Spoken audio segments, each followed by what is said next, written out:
Hi, I'm Trevor Conquergood from Sunset Stitches. Welcome to my video training for Artistic Digitizer software. This recording will be our quick start guide, and it's my intention to show you as many of the functions of the software in a short video that will help you to begin using the software right away. And then I suggest that you watch, because I have dozens and dozens of videos that I'm planning to record to show all of the features of the software and how they work. And so I hope you watch all of those videos. But to begin with this video, let's start by describing our workspace. And so first of all, when you look at the software, at the very top there are drop-down menus. And there are some functions which can only be found in the drop-down menus. However, most of the functions in these drop-down menus will have buttons on our toolbars. And looking at the toolbar at the top, we have our sort of most basic functions: new and open and save and open from a file, print, undo, redo, copy and paste. Fabric selections, technique selections, and I want to point out one thing about all of our toolbars, and that they are what we call context specific. In other words, there may be tools on the toolbars that are not shown. We like to keep them simple and clutter-free. And so if there's a function that we can't currently use, the tool won't be shown. As an example, if I take my selection tool and click on the word Trevor Conquergood, I have the ability to copy it. But if I click on my empty workspace and have nothing selected, therefore the copy tool is no longer shown. So don't be surprised if your toolbars change. Looking around the workspace, on the left you have a toolbar that has all of your selecting, editing, and creation tools. Everything from the slow redraw tool to see how a design is stitched out, to adding lettering, changing your machine and hoop.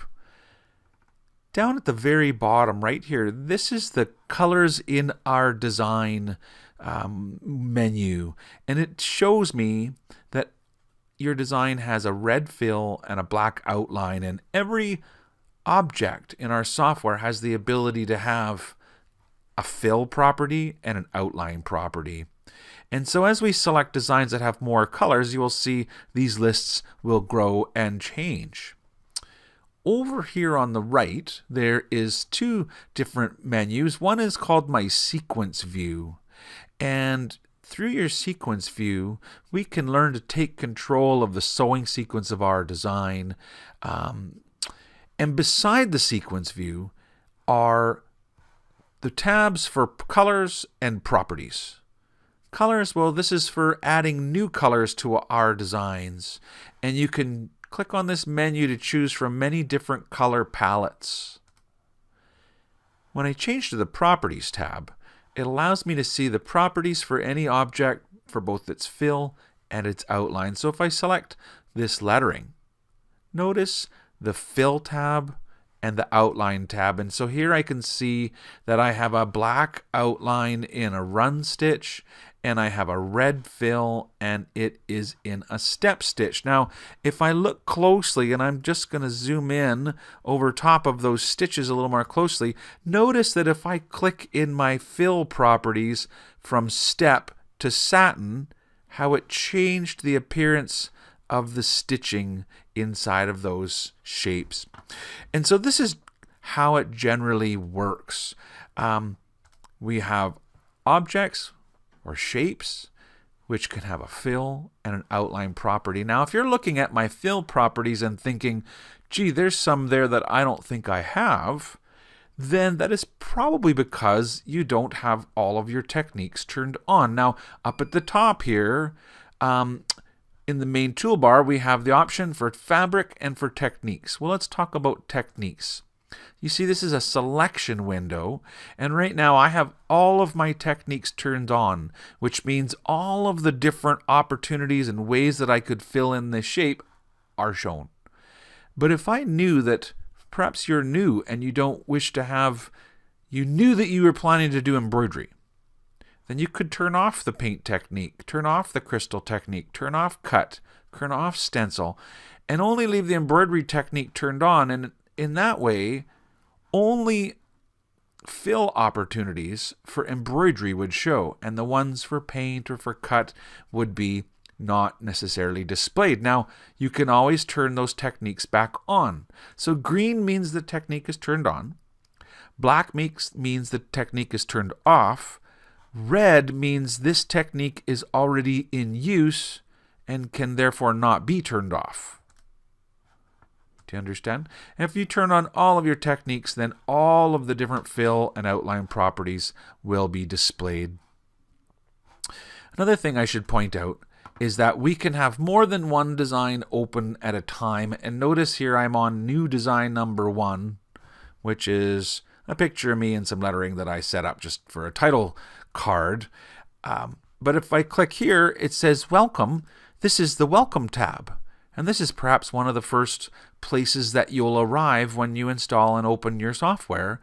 This is some place that you can use to quickly open or begin new designs. So we have links for create new, open, browse, as well as access to your help menus, links to video tutorials to learn more about the software, the ability to choose the machine and hoop that you're going to work with, and the ability to choose the fabric.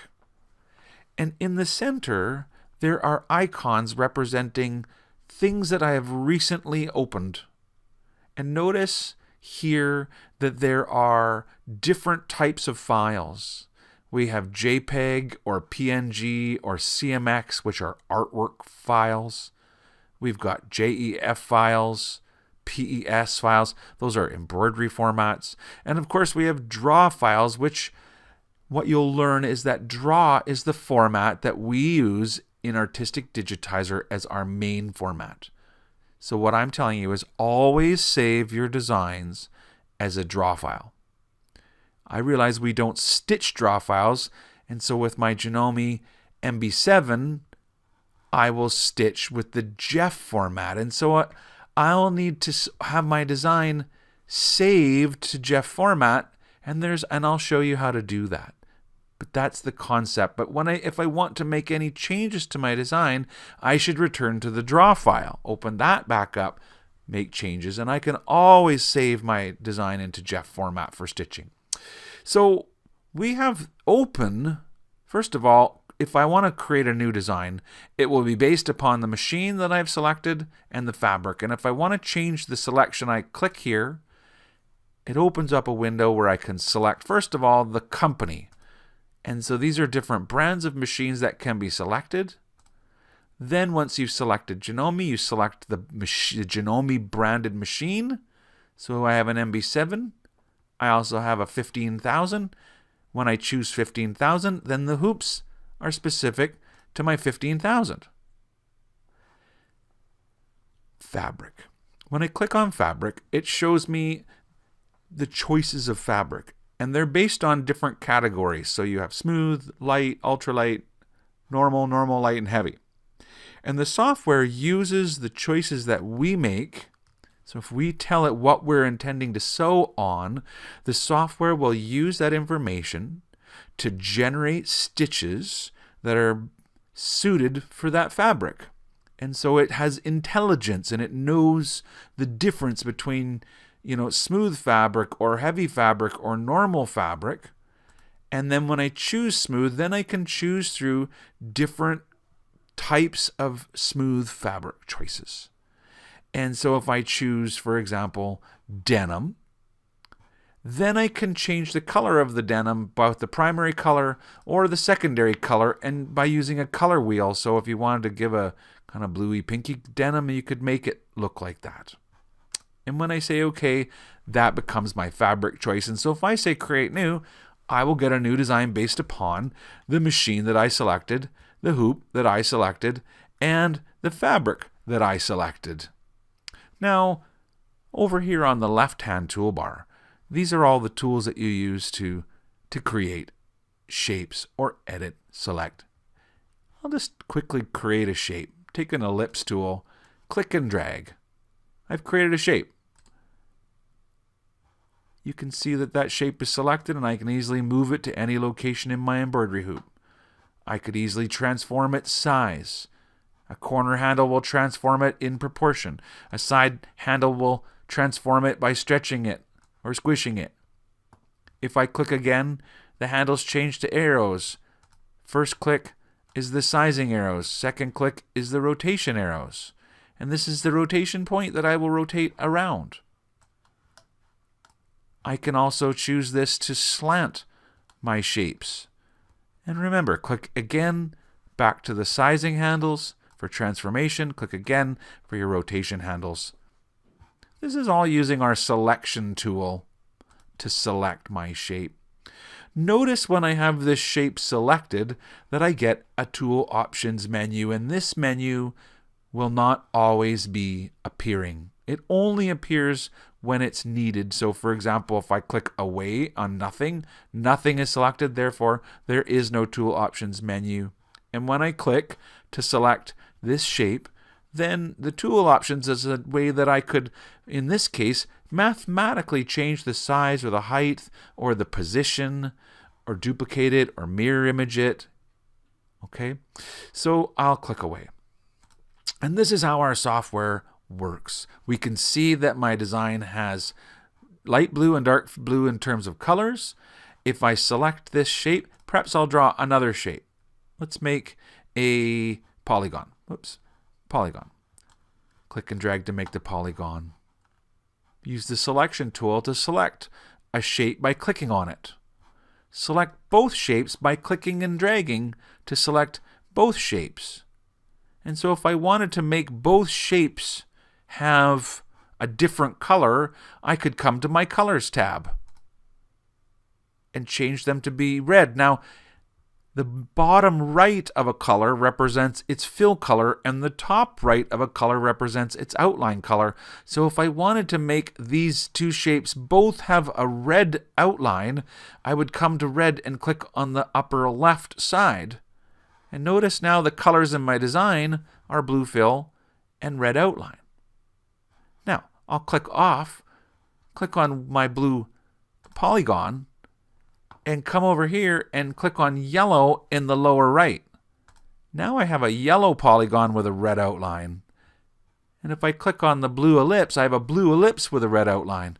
And so when I click on the blue ellipse, I can see down here that it's blue fill, red outline. But if I click on the polygon, it has yellow fill, red outline. And so this is where we can see the colors in our design. And if you wished that the polygon had no outline, then you can click on the X, and that will represent no outline. And so now when we click on the polygon, it gets yellow fill and no outline. Whereas the blue ellipse has a blue fill and a red outline. Now, the Properties window, the Properties tab, this is how I can change the style of fill for my ellipse from a step to a satin or a row fill, or an applique, or cross stitch, or net fill, or paint technique, or crystal technique, etc., etc. This is how the Fill tab controls how it's filled. The Outline tab controls how it's outlined, and I can see it's currently a run stitch outline. Perhaps I want to match this crystal fill with a crystal outline, and change the color of the crystal outline to be a beautiful yellow crystal. And so this is a quick example of how we use our software. Now let's return to the welcome window. Artwork and embroidery design. So first of all, if I select a Jeff embroidery design, it will open that Jeff embroidery design, and it will open it into the hoop that I have selected here, and it'll open it into the fabric that I have selected here. And so notice how I have multiple design tabs, the new design 1, new design 2, and now new design 3. And new design 3 is based upon a Jeff embroidery design, and we could now make edits to this Jeff embroidery design. We could add lettering to this design, or resize or change the location or change the elements of the embroidery designs. So you have the ability to open your embroidery designs, and perhaps you wanted to simply open a design and then save it to stitch on it. And so because we've already selected our hoop as being the GR hoop for the MC15000, then if I click on the export button on my toolbar, it allows me to choose to, first of all, direct connect to the 15,000 if I had it connected with a USB cable, to Wi-Fi connect to the MC15000 if you had your 15,000 set up with the Horizon link, or to save it to USB storage and have that be formatted for the MC15000. And if you decided that you wanted to use a different machine for this design, perhaps you wanted to switch to your MB7, so we click on the machine hoop button down at the bottom. It brings up the hoop, shows me what hoop I have, and if I click on the hoop button, I can change the machine and the brand. So now I'll choose the MB7, choose the 200 by 240 hoop. Now I see my design placed in that hoop.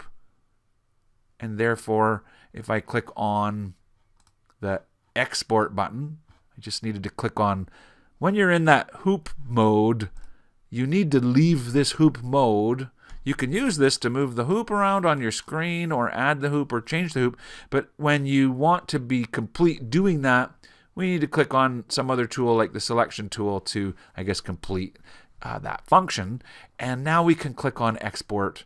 And now it will allow me to direct connect to an MB7 or save it to USB storage. What if I just wanted to email the file to my friend, and I could either save it as draw, so if I chose save, it would want me to save the file as a draw file. I can also choose Jeff. So if you want to email it to your friend in Jeff, you could save Jeff, email it to your friend. So remember, draw file is our original file. That is the most important format for us to be able to open and make changes to. Jeff file is the stitch format that we will save and then, use with our embroidery machine and return to that draw if needed. I'm going to go back to the Welcome tab and talk a little bit about artwork. And so here you can see that image like JPEG or PNG can be used, or CMX. CMX is a vector image. PNG and JPG are bitmap images. What's different? Well, a vector image, a CMX file, is actually artwork that's made up of shapes that have colors, and multiple objects have been already created in a software like CorelDRAW or Adobe Illustrator. And vector images, when opened, immediately transform into embroidery. The software simply selects those shapes and assigns a fill property to them. And of course, we can come along and change that step fill to be an applique fill or whatever we want. So even though the software has created the shapes, we still have the ability to select them and edit their size or their color or any of the properties that we wish. But the reason the software is able to do that is because the artwork already had shapes and objects. When we return to the welcome window and look at things like PNG files or JPEGs, these are bitmap images. They're images that are made up of dots of color. There are no vectors in a PNG. And when I select or open on a PNG, I'm given the load image option window, where I can choose between open as backdrop or auto digitize, which means trace my bitmap and make outlines or objects basically. Or I can choose to open it as cross stitch or open it as photo stitch. And again, I'm going to have subsequent videos to help you learn more about these things. But if I begin by just saying open as backdrop, you'll see that the image simply shows up on in my embroidery hoop, where I could trace over top of it with my own digitizing tools, or use other techniques like print and cut. However, at this stage, I want to show you, if I look in my view drop-down menu, it says backdrop. And I can change the display of my backdrop so I can hide it, or make it be below the embroidery, or enhance my edges, or make it above the embroidery. And so, for example, enhance edges. See how it makes kind of like a highlight on the edges? And if I say it's the View drop-down menu and Backdrop, if I see Backdrop Properties, that allows me to also change things like the size of this artwork. So you can make it bigger or smaller.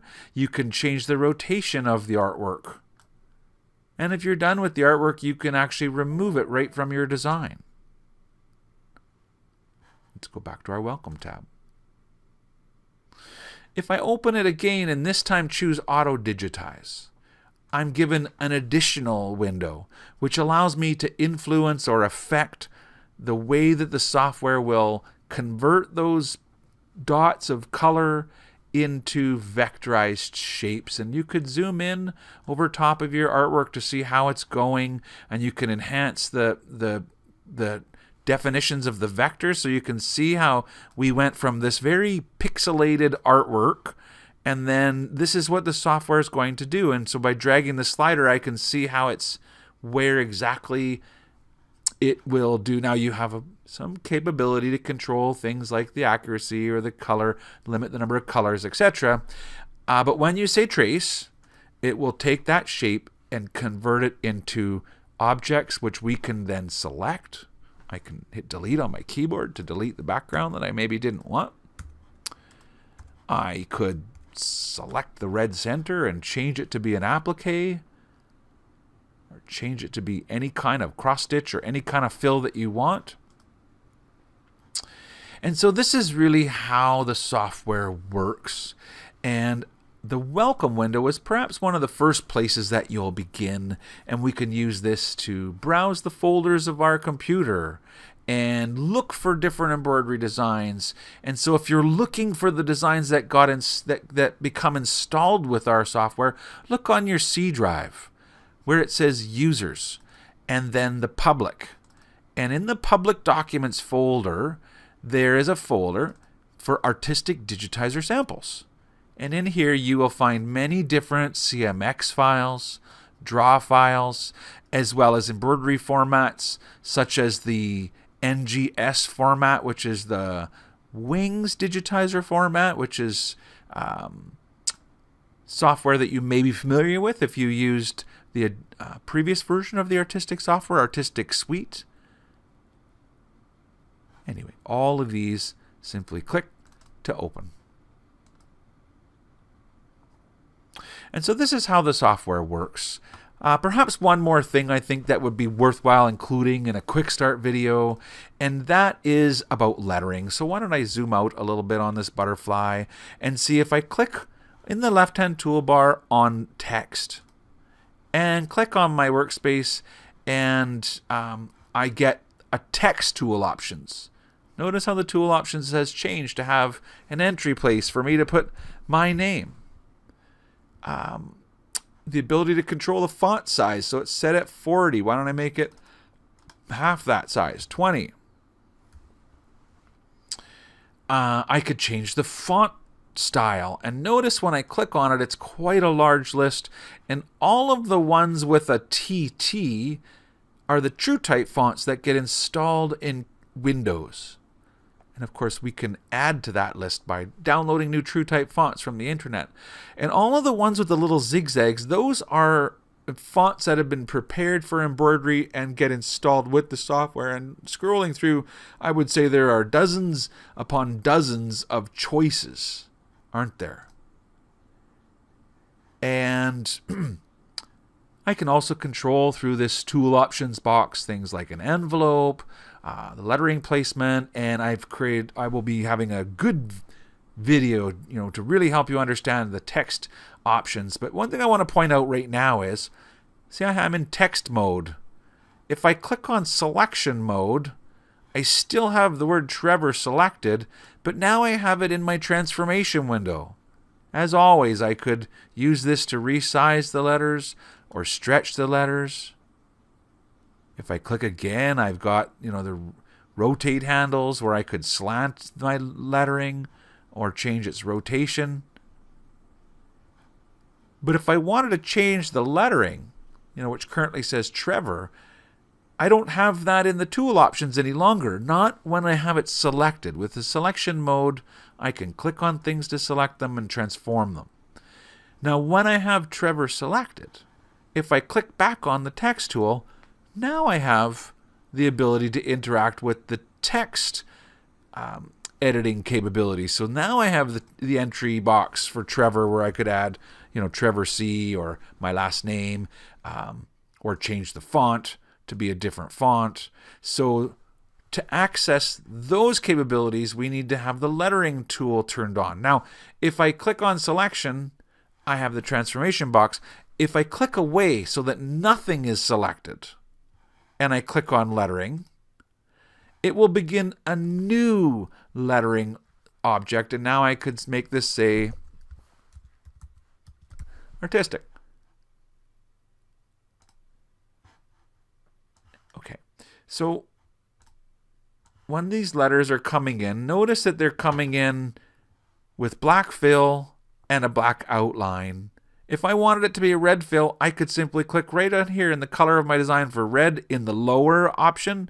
That gives it a red fill and, of course, a black outline. If I wanted that black outline to not be there, I could click on none. So now I have artistic with red fill and black outline. And then for the red fill, it's set as a satin. If I'd rather it be step, I could change it to step. These are styles of fill. And in general, that is how the software will work. Now, what if I wanted, let's delete my name. What if you wanted to arc artistic around the butterfly? Well, then you go back to your text mode and you can change the placement to be on an arc. And now I'm given handles to control the arc. Sort of like this. And then I can use my selection tool to place that arc above my little butterfly. So in general, I think that is how it works. Looking back from my little ellipse. Remember the shapes in the beginning? I said this one would have no outline. If I wish to add an outline to it, I can come back to the Colors tab. Outlines are done with the upper left, so why don't we give it a sort of neon purple outline and come to the properties and change the outline from a run stitch to a satin serial. And look at all the properties that I can control over the satin serial outline. First of all, the width. It's set quite small. Why don't I make it be a nice wide 3mm border? Now you can see how it's a much more substantial satin stitch border than it had been previously when it had, I think, a little run stitch border. So we changed it to satin serial. We made the satin serial fatter. We could control things like the density or the underlay settings. And so this is in general, I think, how it works to use our software.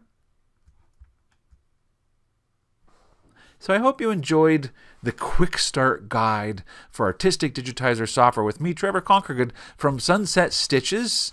And I hope you enjoy the additional recordings which I am preparing to teach all of the tools and the features of the Artistic Digitizer software.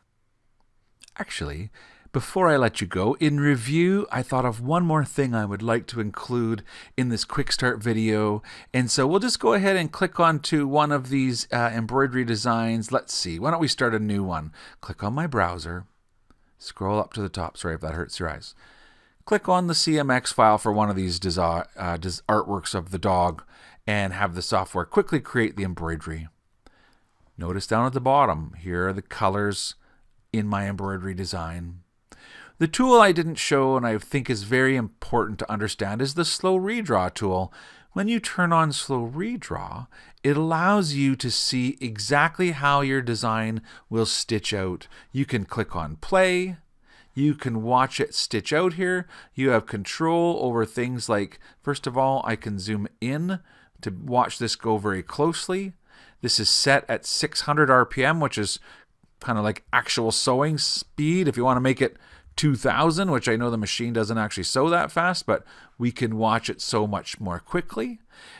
If I tell it to move the hoop, it will move my screen like this. If I don't tell it to move the hoop, then it will simply move the cursor to show where those are. And I have the ability to stop that and then grab this sort of needle position with my cursor and drag this through the design to quickly see. So why don't I zoom back out like this? So I'll just use my scroll on my wheel of my mouse to zoom out and show that when I grab here, I can click and drag to watch very quickly to see exactly how the design stitches out. And so learning to use the slow redraw tool is a very important tool. It's right here. And again, click on it once to turn it on, click on selection to turn it off. But when you're in slow redraw mode, this is where the software will show you exactly how your design is going to stitch out. And you'll see through watching some of the videos how making changes to the software and then, changes to the properties of these shapes and then watching in slow redraw will allow you to see the changes that you're making. So that is your slow redraw tool. I also didn't talk a lot about the view options. And so right now I have the view turned on to a 3D preview. If I turn that off, it'll show it in a more of a sort of 2D computer lines. And so if I zoom in, you can see the difference between 3D view and regular view. Also, you can turn off the stitches, and in which case it will simply show me the shapes of the objects without any stitches turned on. And notice that the stitches has the letter G beside it. That's a hotkey. And if I click on it, it will turn it on. And if I type the letter G on my keyboard, it can turn it on and off. And so I know that the 3D preview is P, and if I type P on my keyboard, I can turn that on and off. And also zooming in and out.